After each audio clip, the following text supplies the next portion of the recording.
No início parecia apenas mais uma experiência isolada. Um projeto obscuro, sem registros oficiais, realizado em uma base científica escondida sob as luas de Netuno. Ninguém fora do círculo sabia seu nome, apenas um símbolo nas caixas metálicas. A letra grega delta. Quando a primeira cápsula foi ativada, não houve alucinações. Não houve tremores, convulsões ou gritos. Houve silêncio, mas na mente do usuário. Algo se abriu, não um portal para outro mundo, mas para vários. E assim nasceu a droga mais temida e mais procurada do século XV. Delta. Delta não tinha cor, gosto ou cheiro. Parecia inofensiva. Uma cápsula translúcida, do tamanho de um grão de arroz, programada para dissolver sob a língua e ser absorvida diretamente pelo córtex sensorial. Mas o que ela fazia não era químico, era quântico. Entrar no organismo, delta não afetava o corpo. Ela ativava uma frequência específica dentro do cérebro, uma oscilação capaz de alinhar a consciência do usuário, com versões paralelas de si mesmo. Cada ingestão era como sintonizar um rádio em uma estação diferente da realidade. Não, era uma viagem, era um espelho quebrado onde cada fragmento refletia uma vida alternativa. As primeiras experiências eram descritas como imersivas. Você via versões suas que fizeram outras escolhas. Sentia os pensamentos de um você que decidiu não deixar a Terra, que nunca se separou, que morreu jovem ou que nunca nasceu. Alguns usaram a droga para encontrar respostas, outros para escapar de traumas. Mas todos, sem exceção, voltavam, diferentes. No início, os efeitos duravam minutos, depois horas. Então, vieram os primeiros sinais de contaminação. Pessoas voltando com lembranças que não eram suas, idiomas que nunca estudaram, conhecimentos que jamais deveriam ter e, vazio, como se parte delas ainda estivesse lá. Delta não era recreativa. Delta não aliviava a dor, ela abria portas, e nenhuma porta permanece fechada para sempre. No início, os usuários de Delta eram monitorados. Testes neurológicos, entrevistas, exames constantes. Os cientistas queriam entender os efeitos, mas havia algo que nenhum equipamento conseguia medir. As emoções. Muitos relatavam uma sensação devastadora, não de euforia, mas de luto. Luto por vidas que nunca existiram, mas que por alguns minutos foram sentidas como reais. Um homem viu-se ao lado de uma filha que nunca teve. Uma soldado experimentou a paz de um mundo onde a guerra nunca começou. Outros se viram felizes, livres, completos, em realidades onde haviam tomado decisões diferentes, ou onde o mundo inteiro havia seguido outro rumo. E então, retornavam, voltavam para o presente. A estação fria, o trabalho repetitivo, a memória da vida real agora reduzida a uma entre mil possibilidades. Essa fragmentação começou a causar o que os neuropsicólogos chamaram de eco existencial, uma melancolia profunda, um vazio crescente, como se a versão atual da pessoa fosse apenas uma sombra pálida daquilo que poderia ter sido. Mais do que uma droga, Delta se tornava um veneno para o sentido da própria identidade. Alguns passaram a tomar doses frequentes, tentando reencontrar as realidades mais reconfortantes, reviver momentos, fixar-se em uma versão de si mesmos, onde tudo fazia sentido. Mas cada uso criava ressonâncias mais fortes. As barreiras entre as realidades ficavam mais finas. E então, vieram os primeiros casos de colapso de identidade. Pessoas que acordavam sem saber quem eram, ou que juravam ter memórias de vidas em mundos que não existiam. Relatos de indivíduos falando com idiomas inexistentes, reconhecendo lugares que nunca visitaram, e descrevendo eventos futuros com detalhes assustadoramente precisos. O governo tentou conter, banir a substância, caçar os criadores. Mas Delta não vinha mais dos laboratórios, ela surgia espontaneamente, replicada por as rebeldes, vendida em becos de satélites abandonados, espalhada por vontade própria e, o mais perturbador, em algumas realidades acessadas por usuários. Uma mensagem começou a se repetir, gravada em paredes, sussurrada em sonhos, codificada em visões. Essa não é sua realidade. Você está apenas de passagem. No início chamavam de efeito colateral. Usuários de Delta começavam a agir diferente após algumas sessões. Não era esquizofrenia, não era dissociação simples. Era algo mais profundo, mais estrutural. Eles lembravam de coisas que nunca aconteceram, mas com convicção absoluta. Tinham traumas que não pertenciam às suas vidas, reações emocionais a pessoas que nunca conheceram. Um homem chorou ao ver a lua pela primeira vez, não por beleza, mas por saudade. Ele afirmava vir de uma realidade onde a Terra não existia mais. Esses casos se multiplicaram. Com o tempo, neurologistas identificaram um padrão emergente. As ondas cerebrais dos usuários mais afetados começaram a mudar de forma permanente. Era como se o cérebro estivesse sendo reformatado, mas o mais assustador não era o que eles lembravam, era o que esqueciam. Um cientista da base Helix Minos-4 passou a negar que tinha uma família. Ele via os filhos como impostores, a esposa como uma atriz. Segundo ele, sua verdadeira vida estava em outro plano, uma realidade onde ele liderava uma expedição interestelar. Esses pacientes não estavam mentindo. Eles estavam convencidos. Psiquiatras chamaram de síndrome delta, quando a consciência de uma realidade alternativa substitui, parcial ou totalmente, a identidade original do usuário. Alguns se tornavam híbridos, convivendo com memórias de várias vidas simultaneamente. Outros mergulhavam em colapsos irreversíveis, presos em um limbo de realidades sobrepostas, sem saber qual era a verdadeira. Mas havia uma segunda fase da síndrome, mais rara, mais temida. Casos onde o indivíduo começava a demonstrar habilidades que não possuía antes. Fluência em idiomas alienígenas, conhecimento técnico jamais aprendido, até mesmo capacidades físicas alteradas, como se algo ou alguém de outra realidade estivesse ocupando aquele corpo. Esses casos foram classificados como intrusões de identidade não nativa. E oficialmente todos foram eliminados. Oficialmente na DeepNet, há registros não confirmados de um grupo chamado Os Despertos, pessoas que sobreviveram à substituição total, pessoas que não são mais elas, mas também não são outra coisa, são híbridos do multiverso, portadores de memórias múltiplas, e talvez pioneiros do que está por vir. A maioria dos usuários de Delta relatava apenas ecos de vidas alternativas, famílias desconhecidas, decisões diferentes, pequenos desvios do que chamavam de realidade raiz.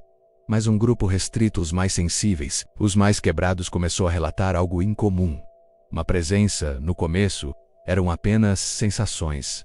Alguém observando ao fundo, dos sonhos, sombras paradas nos cantos da visão periférica. Reflexos que se moviam de forma independente. Com o tempo, os relatos ganharam forma. Não tem rosto, disse uma paciente, mas tem intenção. O nome surgiu nos fóruns da DeepNet, Observador. Uma entidade que não pertence a nenhuma linha temporal conhecida, algo que não vive em nenhuma realidade específica, porque as atravessa. Descrito como uma consciência sem corpo, o observador aparecia em fragmentos de memórias que não deviam existir, sempre porado, sempre distante até que você o notasse, e ao notá-lo, ele começava a se aproximar. Usuários avançados de Delta começaram a relatar sintomas semelhantes, vozes sussurrando entre realidades. Frases que surgiam espontaneamente na mente, a certeza absoluta de que alguém mais estava dentro deles. Isso não era alucinação. Algumas das frases eram faladas em línguas que os usuários jamais aprenderam. Uma delas, repetida em diversos relatos, chamou a atenção dos criptolinguistas da Aliança Cognitiva.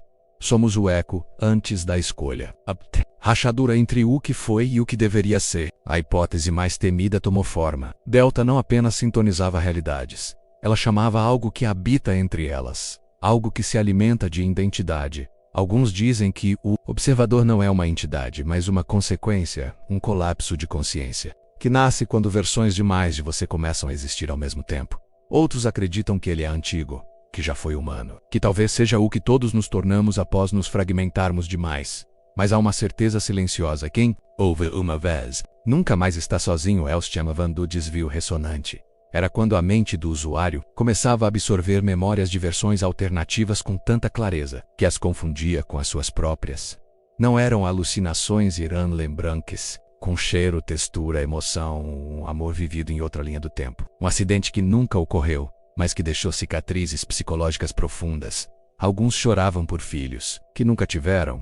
Outros falavam idiomas desconhecidos com fluência. Até aqueles que voltavam com fobias e traumas de mortes que nunca sofreram. Nesta vida, a identidade deixava de ser uma linha reta, tornava-se uma espiral de possibilidades colapsadas. Especialistas da seção de neurodivergência temporal da Aliança Cognitiva identificaram o fenômeno como ecorrealidade, fragmentos de vidas paralelas reverberando dentro da mente do hospedeiro.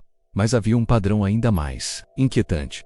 Os usuários que relatavam maior número de ecos começavam a sumir, não fisicamente, mas em essência desconectavam-se da própria história. Esqueciam nomes, datas, laços e, pouco a pouco, tornavam-se outros, não alguém específico, mas uma amálgama de várias versões possíveis, como se a realidade estivesse tentando decidir quem aquela pessoa deveria ser. Foi nesse estágio que surgiram os primeiros casos de desdobramento, indivíduos que, ao olhar no espelho, viam um reflexo que não imitava seus movimentos relatavam ser observados por si mesmos, mas em outra forma.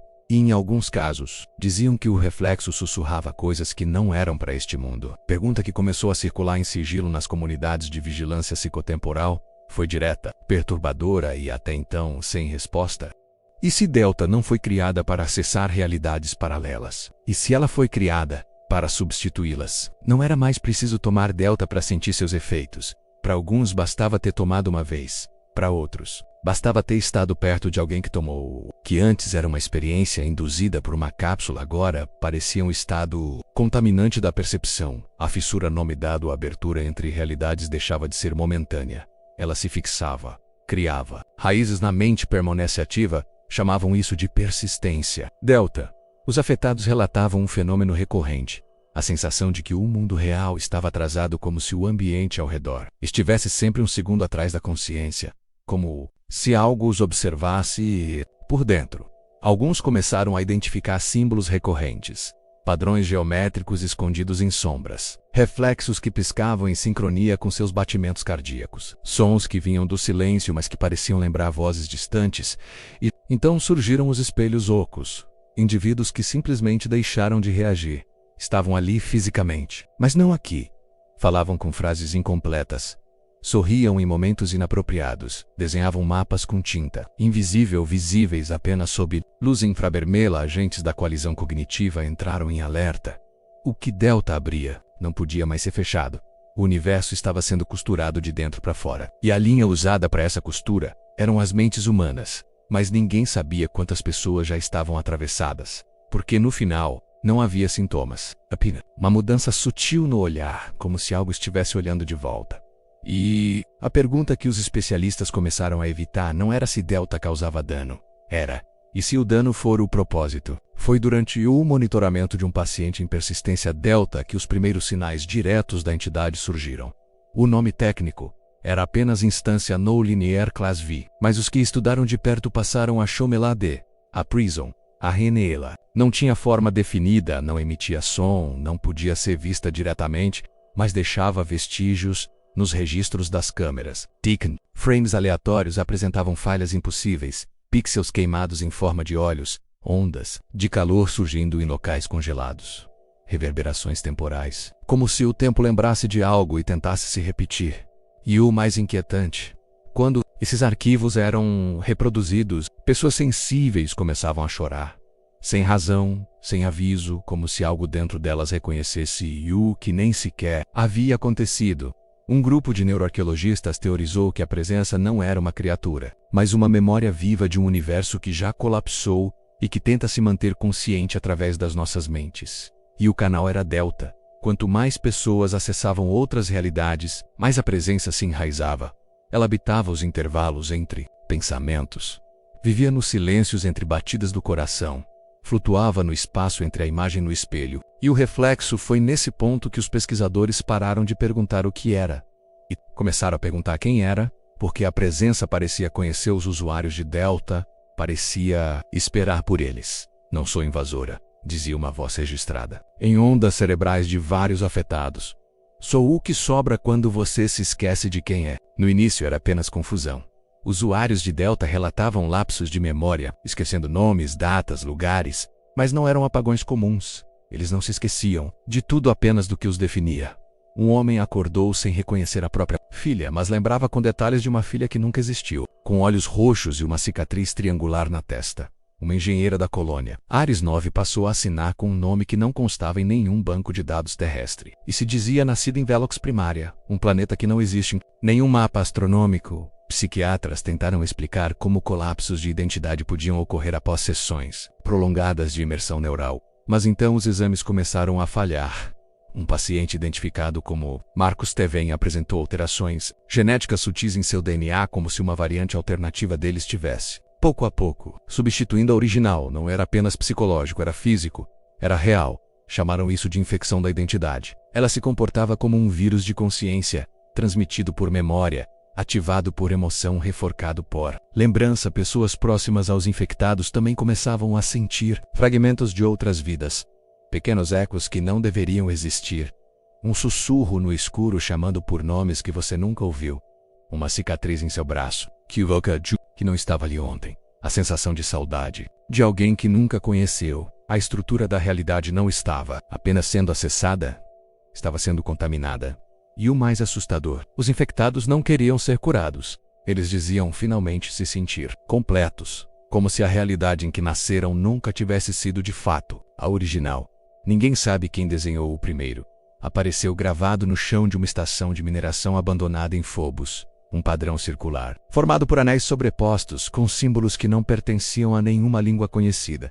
Mas, quando expostos à frequência neural gerada pela droga Delta, os símbolos se ativavam. Eles não falavam, eles mostravam cidades que nunca existiram, templos submersos, criaturas com olhos de vidro e bocas costuradas, planetas onde o tempo se movia para trás. Logo, surgiram outros mapas em colônias isoladas, cápsulas do Refcue, e até mesmo tatuados no corpo de usuários, que o afirmavam ter voltado com eles. Cientistas começaram a chamá-los de cartografias fraturadas. Cada uma parecia corresponder a uma versão específica da realidade, um reflexo alternativo do que poderia ter sido. Mas havia uma constante. No centro de todos os mapas, onde os anéis colidiam, havia sempre uma marca, uma mancha, um vazio, como se no cruzamento de todas as realidades houvesse algo maior, e não mapeável. Usuários avançados chamavam esse ponto de zona cinza, um espaço onde toda a consciência se diluía, onde identidade e tempo deixavam de fazer sentido. E alguns diziam que, ao chegar perto demais daquele núcleo, podiam ouvir sussurros, não apenas dentro de suas mentes, mas vindo de fora da realidade. Uma coordenada recorrente começava a emergir desses mapas. Uma localização que, curiosamente, existe na galáxia real, um ponto perdido nas nebulosas de Orion, classificado apenas como setor Q77, e a pergunta passou a queimar nas mentes de quem estudava os mapas. Seriam essas visões apenas projeções? Ou o Delta estava revelando um caminho verdadeiro ou portal adormecido entre as realidades? Eles chamavam de a última porta. Não era feita de matéria, nem de tempo. Era um conceito, repetido nas visões mais profundas dos usuários avançados de Delta. Um limiar, algo que não se atravessa com os pés, mas com o colapso da própria identidade. Relatórios não oficiais descrevem experiências similares, momento em que a mente atinge o ponto de sobreposição total. Todos os eus possíveis, todas as versões, fundindo-se em uma única consciência. Nesse instante, dizem, a pessoa vê a porta, um vazio, pulsante com bordas que tremem como se fossem feitas de memória. Do outro lado, algo que observa. Algo que espera os poucos que cruzaram ou dizem ter cruzado. Não voltaram com respostas, apenas com palavras fragmentadas, escritas compulsivamente. Nós nunca fomos um só. O original não é o primeiro. Não estamos acessando as realidades, estamos sendo acessados, e então, silêncio. As últimas transmissões captadas de um laboratório experimental da empresa Corva, no cinturão de Cassini, mostraram um operador olhando fixamente para uma parede em branco, murmurando: a porta não leva para fora, ela leva para dentro. Depois disso, todo o experimento foi selado. Os registros foram classificados, e o composto Delta, banido oficialmente, mas ele ainda surge em cápsulas abandonadas, em estações apagadas, em sonhos, como se a última porta estivesse sempre presente em algum canto da mente, esperando que a próxima dose seja a chave. E agora só resta uma pergunta: você teria coragem de abrir?